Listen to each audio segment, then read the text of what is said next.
আসসালামু আলাইকুম সবাইকে। ইদানিং দেখতেছি যে ঘোড়াও ডিম পারে। কেন বললাম কথাটা? যে আহ, দেখেন, জুলাই সনদের উপরে ভিত্তি করে এই নির্বাচনটা হয়েছে। জুলাই সনদ এবং হচ্ছে যে এই নির্বাচন একটা প্যাকেজ।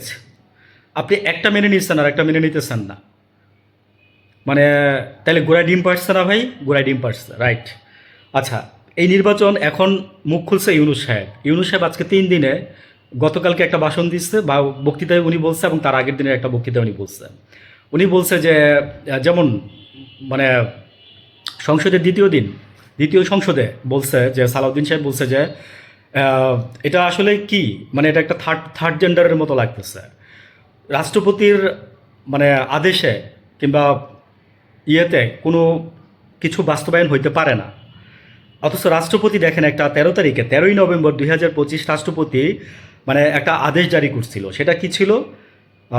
জাতীয় মানে জুলাই জাতীয় সনদ সাংবিধানিক সংস্কার বাস্তবায়নের আদেশ 2025।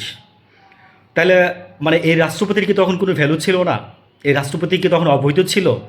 তো এই ভ্যালু, এই যে মানে আদেশ জারি করলো, হ্যাঁ, একটা। তারপর এই আদেশে আপনার মানে 3 নম্বর থেকে 15 নম্বর পর্যন্ত এই জুলাই সনদ বলেন, এই সব কিছু, মানে সব কিছুর কথা বলে দেওয়া আছে এখানে। বিএনপি সব কিছু জানে, এবং বিএনপি বলছে আমরা অক্ষরে অক্ষরে পালন করব। তারেক রহমান বলছে আমরা হ্যাঁ বুটে ভোট দিব এবং ধানের শীষে ভোট দিব। মানুষ এখন বলতেছে আমরা হ্যাঁ বুটে এবং ধানের শীষে ভোট দিচ্ছিলাম তারেক রহমানকে বিশ্বাস করে। তো আজকে যেটা করতেছেন আপনারা, হ্যাঁ, উইথ ডিউ রেসপেক্ট সালাউদ্দিন সাহেবরা, আপনারা, তা আমি শুনছি যে সালাউদ্দিন সাহেবরা নাকি আপনার আহ, মানে সরকার চালাচ্ছে কে? সরকার চালাচ্ছে কে আপনার কাছে কি মনে হয়? তারেক রহমান চলে গেছে দিনাজপুরে, গিয়ে খাল খনন করে আসতেছে। মানে হাস্যকর লাগে অনেকটা। কেন জানেন? কারণ কোনো ক্যালকুলেশন নাই কাজগুলো যে আপনারা করতেছেন। আগের দিনে জিয়াউর রহমান খাল খনন করছিল ওনার আপনার বাবার ইমেজ ধরে রাখার জন্য, বা ওইটা রক্ষা করার জন্য, বা দেখানোর জন্য মানুষকে আপনি খাল খনন করতে গেছেন, দেশের উন্নতি হবে। আগের দিনে 20 ফিট গর্ত করলে নিচে থেকে পানি উঠতো, আর এখন 200 ফিট গর্ত করলেও নিচ থেকে পানি উঠে না। তাহলে আমার খাল আসবে কোত্থেকে? আমার খাল আসবে কোত্থেকে?